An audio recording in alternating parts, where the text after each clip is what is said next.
제가 감명 깊게 본 한 영화가 있습니다. 2006년도에 나온 영화였는데 애덤 스미스가 주연했던 클릭이라는 영화였습니다. 가족에 관한 영화였고 대략 내용을 설명하면 이렇습니다. 영화 주인공은 건축가입니다. 아내와 두 아이를 둔 평범한 아버지로서 가정과 일, 이 두 마리 토끼를 잡는데 정신이 없는 그런 직장인입니다. 그러면서도 성공을 꿈꾸는 그에게 한 만능 리모컨이 생깁니다. 그 리모컨을 가지고 클릭만 하면 모든 일이 자기의 뜻대로 풀립니다. 그래서 그 영화의 제목이 클릭입니다. 어떤 날 집에서 야근을 하는데 이제 건축이니까 도면을 그리고 여러 가지 일을 하는데 옆집에서 무슨 일이 있는지 그 개가 막 시끄럽게 짖어대니까 이 사람이 짜증이 나서 홧김에 한번 그 가지고 있는 만능 리모컨으로 강아지를 향해서 소리를 줄이니까 신기하게 강아지가 입은 뻐끔뻐끔 거리는데 소리가 진짜 안 나는 거예요.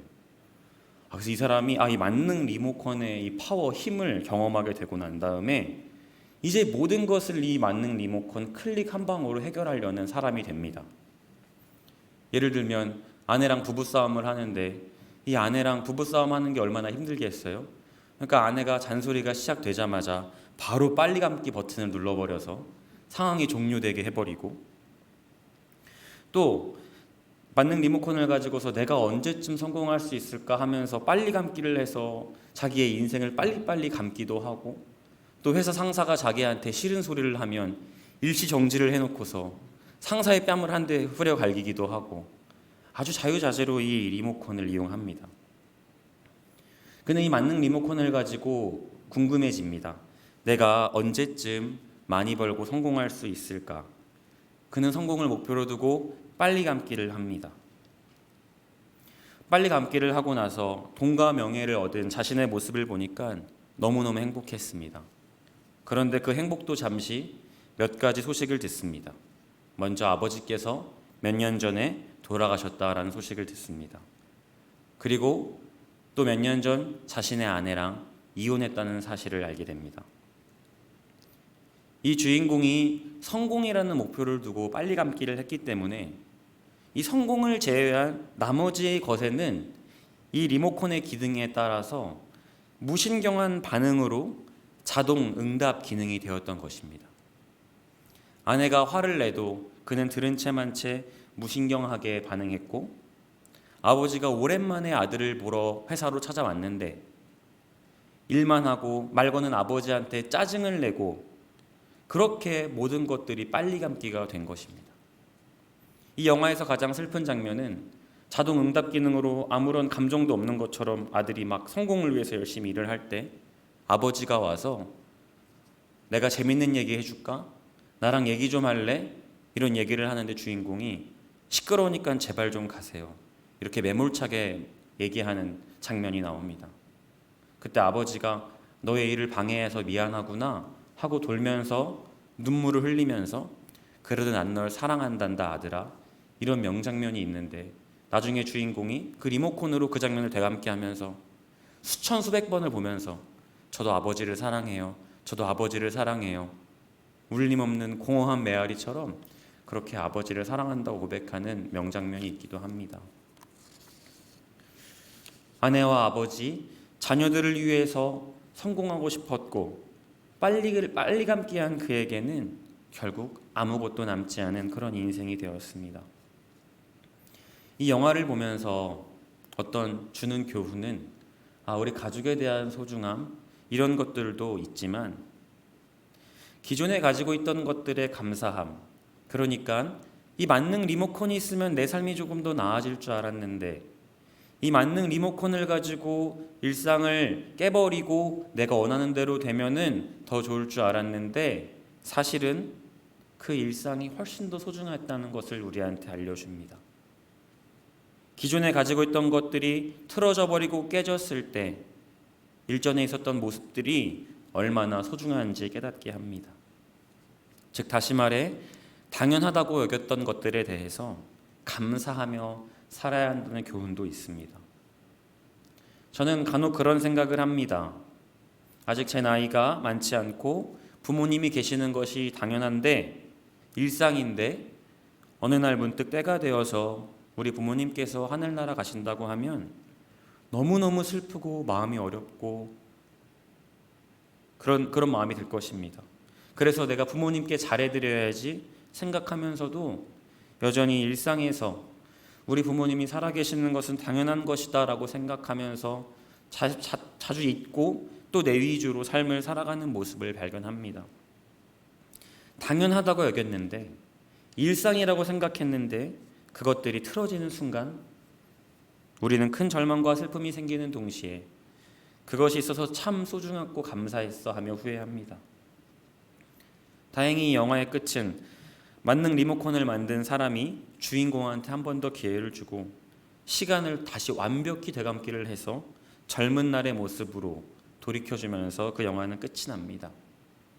주인공은 과거로 돌아가자마자 자기 눈앞에 놓여있는 만능 리모컨을 당장 집어 던져버리고 가장 자신에게 소중했던 아버지와 아내 그리고 아이들한테 뛰어가면서 이렇게 화기애애한 모습으로 영화는 끝납니다. 늘 일상이었고 당연했다고 여겼던 것들에 감사하는 마음으로 가족을 더욱 사랑합니다. 제가 이 영화를 꺼내는 이유는 마치 우리의 예배가 이런 마음이 들게 합니다. 우리 명성제일교회가 16주년이 되는 동안에 단 한 번도 예배를 쉰 적이 없었는데 코로나19로 인해서 예배를 쉬게 되고, 물론 온라인으로 드리기는 하지만 말입니다. 이 조용한 예배당을 바라보면서 이루 말할 수 없는 쓸쓸한 마음까지도 생깁니다. 함께 예배드리고 부르짖고 기도하고 찬양했던 이 예배당을 바라보면서 어느 한켠에 속상한 마음도 듭니다. 지하 1, 2층을 가면 어린 친구들이 막 뛰놀고 있을 것 같은데 요새는 껌껌하고 어두운 느낌을 받습니다. 우리가 매주 주일에 나와서 예배를 드리는 것들이 일상이었다고 생각했고 당연한 일이라고 생각했는데 전혀 그렇지 못한 상황입니다. 그렇기에 우리가 주일에 매번 함께 드렸던 이 예배가 얼마나 소중하고 하나님의 은혜였던지를 돌아보게 합니다.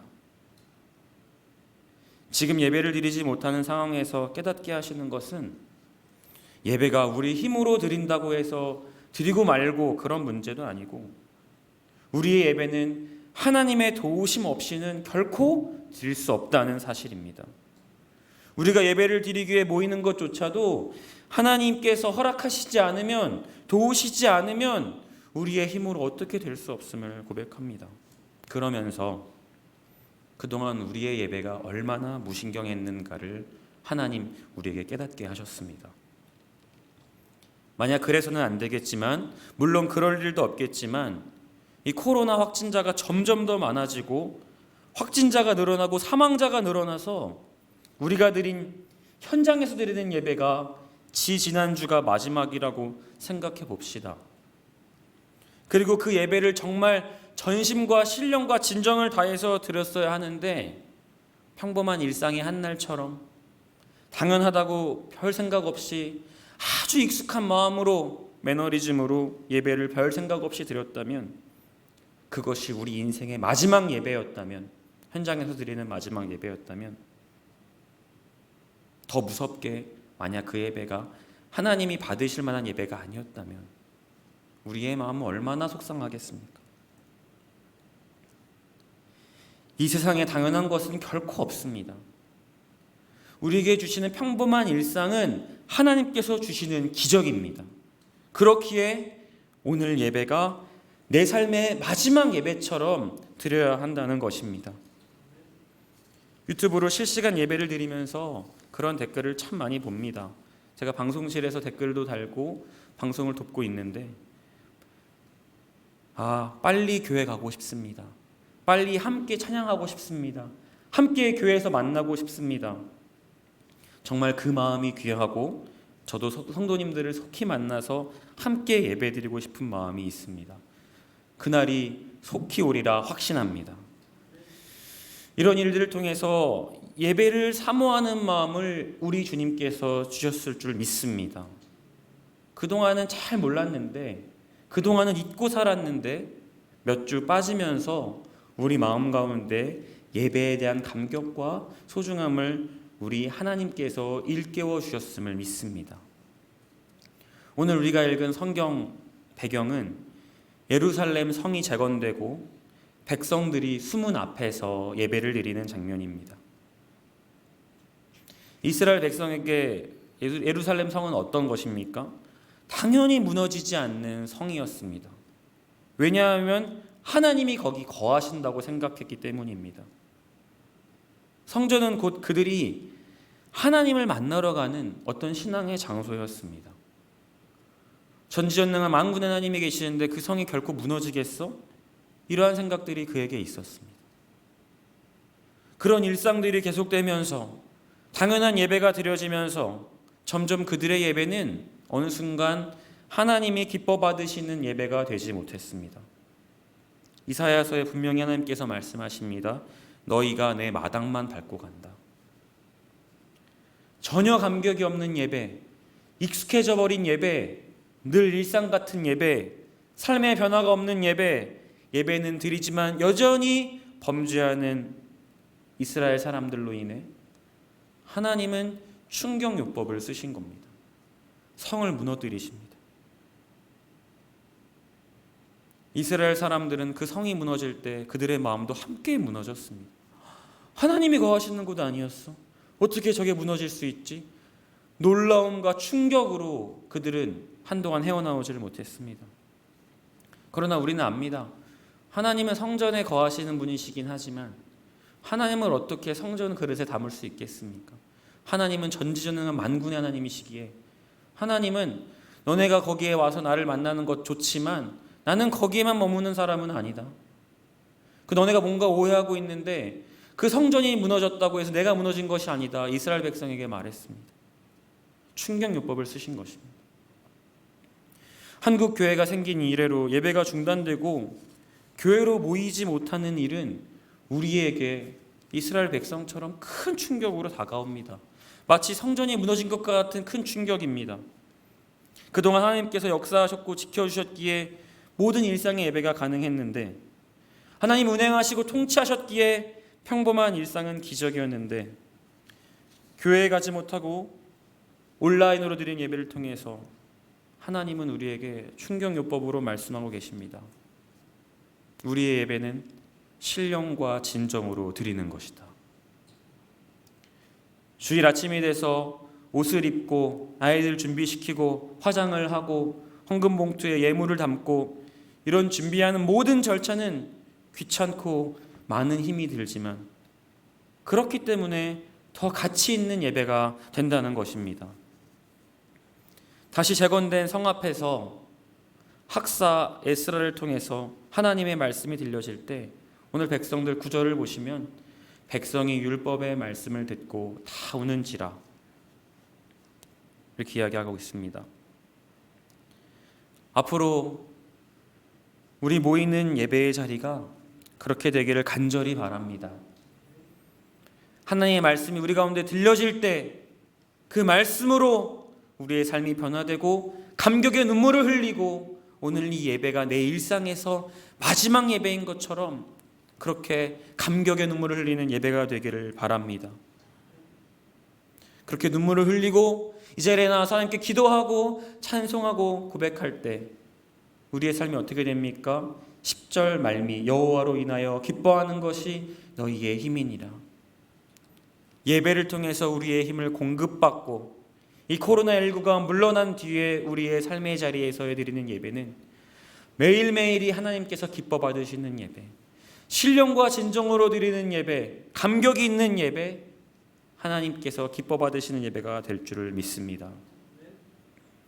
오늘 말씀을 통해 매주일 기적으로 평범한 일상을 허락하신 하나님께 감사하며 그리고 이제 앞으로 우리 성전에 와서 교회에 드리는 이 예배가 마당만 밟고 돌아가는 예배가 아닌 전심으로 드리는 삶의 마지막 같은 예배를 드리시는 저와 명성제일교회 성도님들 되시기를 간절히 축복합니다. 기도하겠습니다. 하나님 아버지, 감사합니다.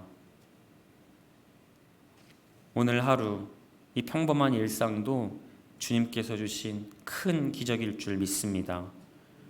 그렇게 오늘 하루를 감사하게 살며 살아가는 우리들이 되게 하여 주옵소서. 그리고 하나님 아버지, 그동안에 우리가 드렸던 모든 예배 하나님께서 인도하셨기에 가능함을 고백합니다. 앞으로 다가올 우리 예배도 하나님께서 주실 평범한 일상이지만 기적 같은 마음으로 바라보게 하여 주시고, 그래서 그 자리에서 정말 감격이 있는 예배, 감동이 있는 예배, 말씀을 듣고 눈물을 흘리는 예배, 참으로 큰 기쁨이 있는 예배 될 수 있도록 아버지께서 함께하여 주시옵소서. 감사드리옵고 예수 그리스도의 이름으로 기도합니다. 아멘.